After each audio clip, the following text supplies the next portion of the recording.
साढ़े सती अच्छी हो ना, आदमी को राजा बना देती है। मुस्लिमों पर क्या इम्पैक्ट डालेगा शनि? ब्लैक बुर्का पहनते हो तो।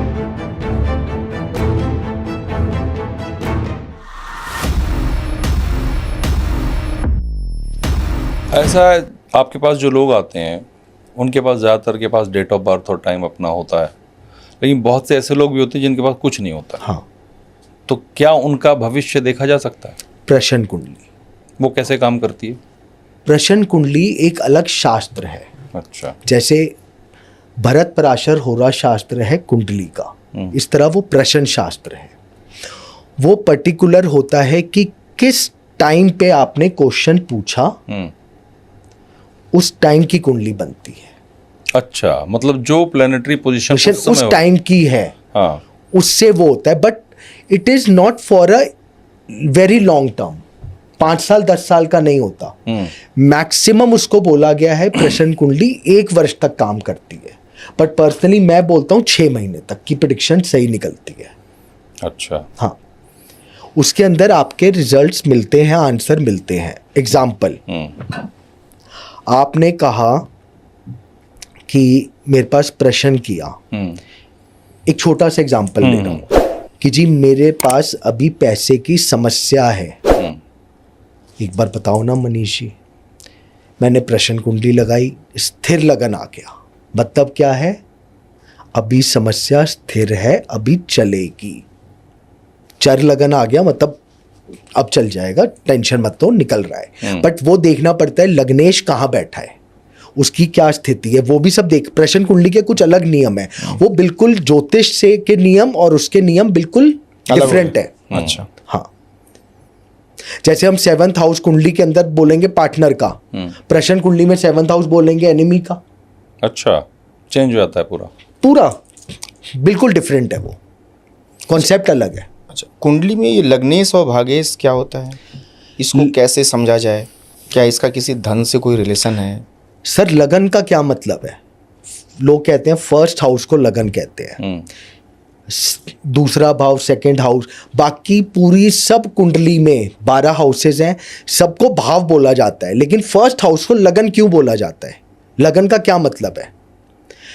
जिस समय आपका जन्म हुआ, एक टेक्निकल लाइन बोल रहा हूं हमारे उसकी, पूर्वी क्षितिज में उदित होने वाली राशि को लगन बोला जाता है। मतलब सूर्य जिस तरफ जिस राशि में निकल रहा था जब आपका जन्म हुआ, तो आपका लगन हो गया उससे, मतलब आप जुड़ गए उससे, सूर्य से।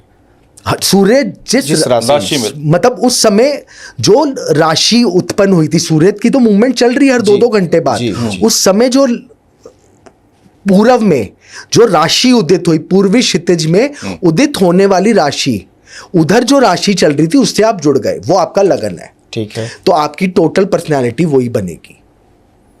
कुंडली में सारे भाव एक तरफ, लगन एक तरफ। अगर लगन स्ट्रांग है तो आप सब चीजों से पार निकल स्ट्रांग लगन क्या है, अब ये बताइए। स्ट्रांग लगन कैसे, क्या जोड़ा है जो स्ट्रांग लगन बोला? जैसे हम काल पुरुष कुंडली लेके चलते हैं, ज्योतिष काल पुरुष कुंडली पे आधारित है, मतलब मेष लगन पे जी।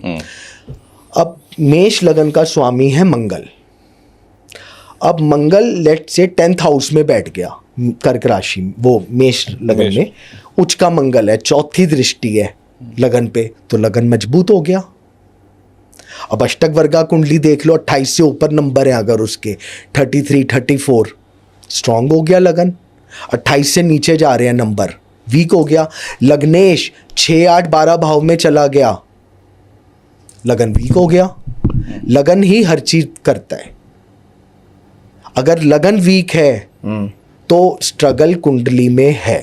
वीक क्या है? वीक लगन क्या होगा? जैसे मैंने बताया, लग्नेश 6 कुंडली का सिंपल है। अच्छी कुंडली का नियम, केंद्र त्रिकोण 1 4 7 10 हाउस, 5 और 9 हाउस, ये केंद्र यहाँ शुभ ग्रह होने चाहिए, 3 6 11 में पाप ग्रह होने चाहिए, और 6 8 12 खाली होने चाहिए।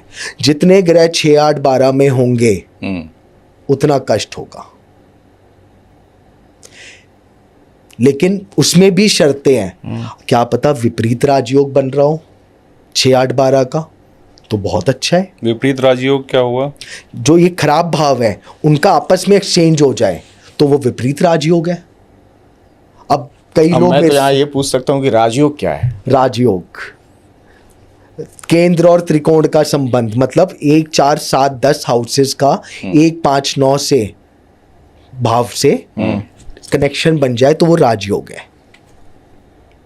कनेक्शन कैसा? मतलब मुझे आम हाँ। भाषा में एकदम बिल्कुल नहीं आम- समझ में आम आता। भाषा में चलिए, मैं नहीं बिल्कुल। जानता वो 12 हाउस ये, ठीक है। मुझे एकदम साधारण भाषा में आपका 4th हाउस का लॉर्ड 5th में बैठा है, जी 4th हाउस कुंडली का लॉर्ड 5th हाउस में बैठा है, राजयोग है। या वैसा वर्षा, 5th हाउस का लॉर्ड 10th में बैठा है, अच्छा या 9th हाउस का लॉर्ड 4th में बैठा है। अब अगर दोनों में एक्सचेंज हो जाए, लेट से 4th का 5th में, 5th का 4th में, तो वो महाभाग्य योग। अच्छा, वो उससे बड़ा है। राजयोग तो नॉर्मली मिल जाएंगे, बहुत लोगों के। बहुत मिल जाएंगे, लेकिन एक्टिव मेन है वो। Active एक्टिव कैसे कैसे होता है? होते उसको हैं? active कैसे किया राजयोग तो कितनों के मिल जाएगा, 100 कुंडलियां ले आओ, उसमें से 30 40 में मिल जाएगा, 50 में मिल जाएगा। तो एक्टिव कैसे होगा? जब तक दशा नहीं आएगी, it is a show piece. अभी मैंने आपको फर्स्ट चीज रूल बताया, प्रॉमिस है कुंडली में, बट वो फल कब देगा? जब उसकी दशा आएगी।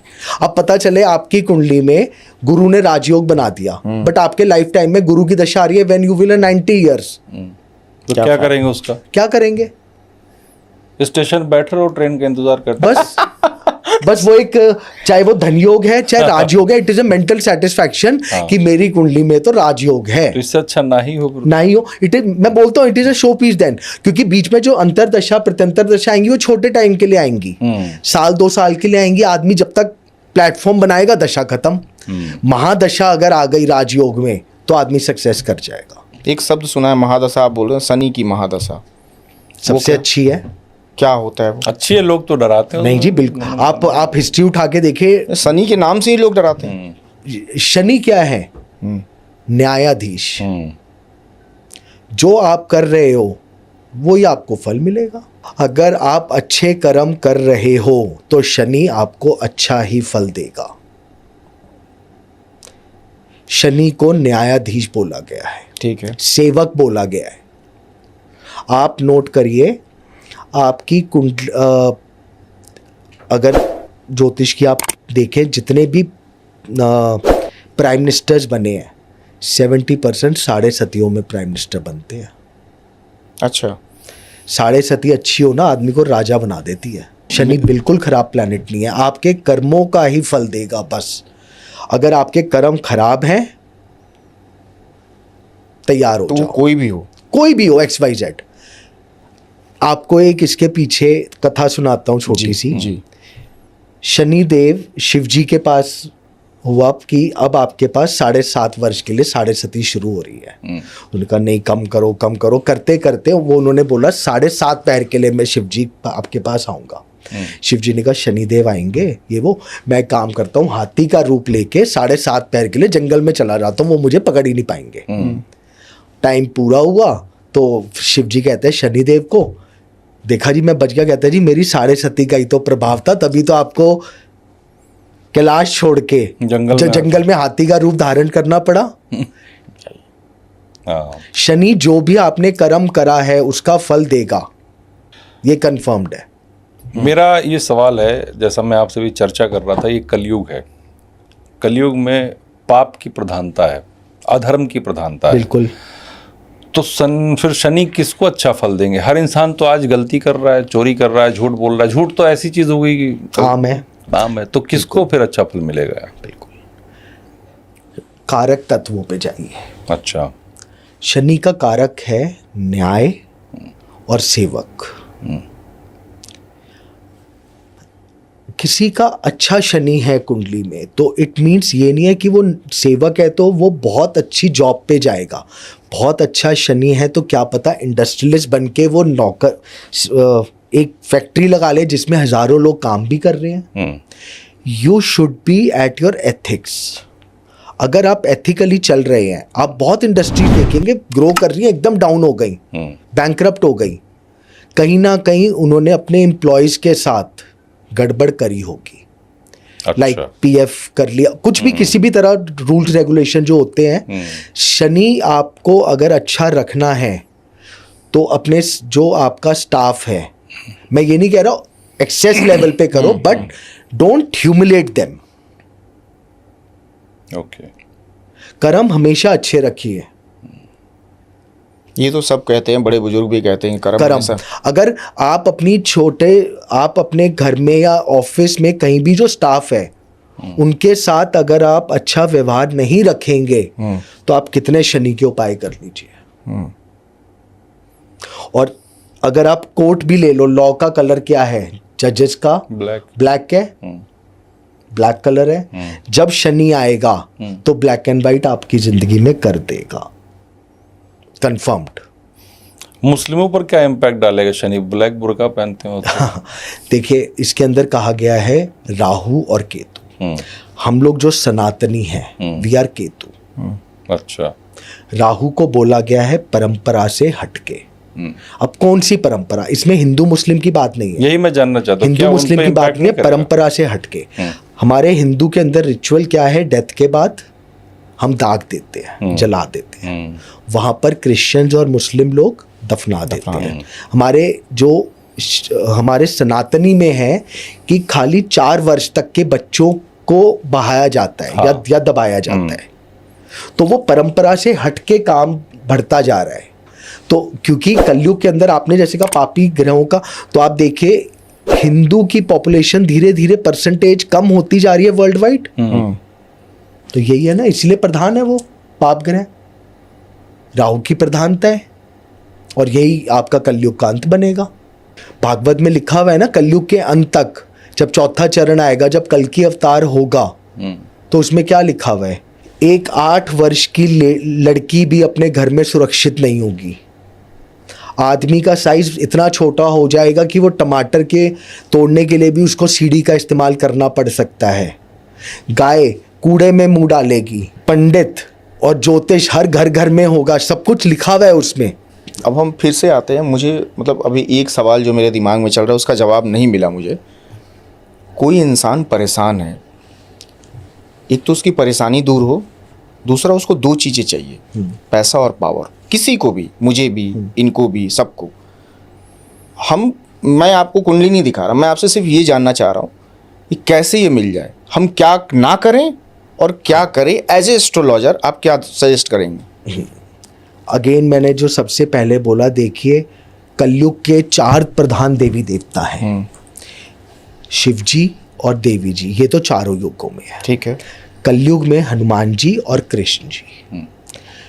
अगर आपको मतलब आपका जो क्वेश्चन है वो है कि हमें अपने आप को किस तरह से स्ट्रॉन्ग करना है, जागृत करना है। बिल्कुल। कोई भी जो जिस भगवान को आप मानते हैं उनका कोई भी एक मंत्र ले लीजिए। ठीक है। भले नाम ही ले लीजिए, संस्कृत नहीं भी आती, आप नाम ही ले लीजिए, चैंट इट रेगुलरली।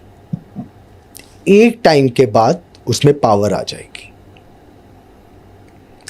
जैसे शास्त्र में दिया हुआ है, गायत्री मंत्र 24 अक्षरी है। उसको सिद्ध कब करा जाता है?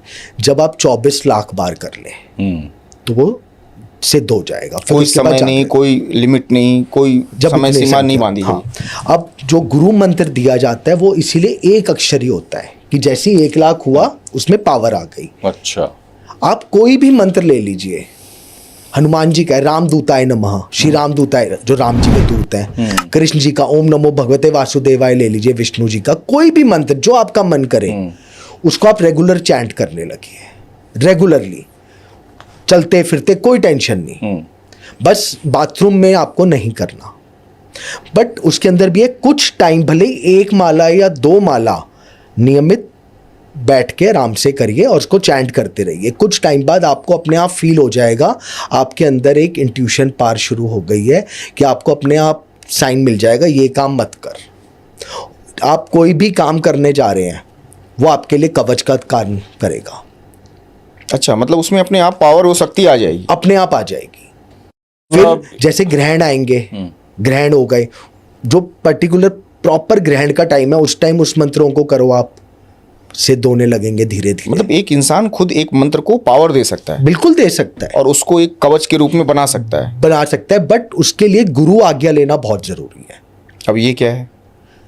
जो हम कहते हैं ना, गुरुर ब्रह्मा गुरुर विष्णु, जी सबसे पहले गुरु, किसी को गुरु बना करके गुरु मंत्र धारण करना। क्योंकि जब आपके पास गुरु मंत्र होता है, गुरु मतलब उसको एक दिशा दिखाने वाला, आपने दिशा दिखा दी कि अब इस दिशा में चल, हो जाएगा काम। तो गुरु को कैसे माने कि ये गुरु हमारे बहुत अच्छे वाले गुरु हैं? ये तो देखिए, किसी ना किसी पे तो विश्वास करना पड़ेगा। विश्वास। ऊपर से कलयुग है, पाखंड तो हर जगह है। ये तो एक चीज अभी इन्होंने मना की, जैसे कि कई लोगों को मैंने देखा है बाथरूम में ही नहाते समय हाँ। कोई हनुमान चालीसा पढ़ हनुमान रहा है, चालीसा पढ़ते हैं और कोई- नहाते कोई- समय गलत है, गलत है। नहीं पढ़ना चाहिए। कोई मंत्र का जाप कर रहा है तो वो नहीं करना चाहिए। वो देखिए, पहले बाथरूम अलग होते थे, शौचालय अलग पहले होते नहाते थे, अलग थे, हाँ। जी जी। तो वो तो अडॉप्ट कर लिया, लेकिन हमने अब वो क्लब भी तो कर दिए। तो वो नहीं करना चाहिए। नहीं करना चाहिए, कुछ नियम है तो फॉलो करने चाहिए। और जिनके यहाँ अलग अलग है वो कर सकते हैं। मेरे हिसाब से तो नहीं करें, नहीं ना ही करें। करें। ना ही करें तो अच्छा है, नहाने के बाद कर लें, क्योंकि आराम से स्वच्छ बैठ तो होना ही चाहिए प्रॉपर। हाँ। बिल्कुल। बहुत अच्छा लगा आपसे बात करके, बहुत धन्यवाद आपका। और आपका भी फिर दोबारा बात होगी आपसे अगले एपिसोड में। बहुत जय शुक्रिया। माता दर्शकों दी। से भी ये कहना चाहूँगा कि अगर आपको लगता है कि आपके मन में कोई डाउट है, आपके अंदर कोई सवाल है, आप अगर वो मनीष जी से पूछना चाहते हैं तो आपको डिस्क्रिप्शन में नंबर मिल जाएगा। आप उनसे डायरेक्ट कॉन्टैक्ट करके अपनी कुंडली दिखा के ही और फिर ये भरोसा कर सकते हैं कि हमें आगे क्या करना चाहिए। किसी भी डिसीजन को लेने से पहले एक बार मनीष जी को कुंडली दिखाएं। और नमस्कार।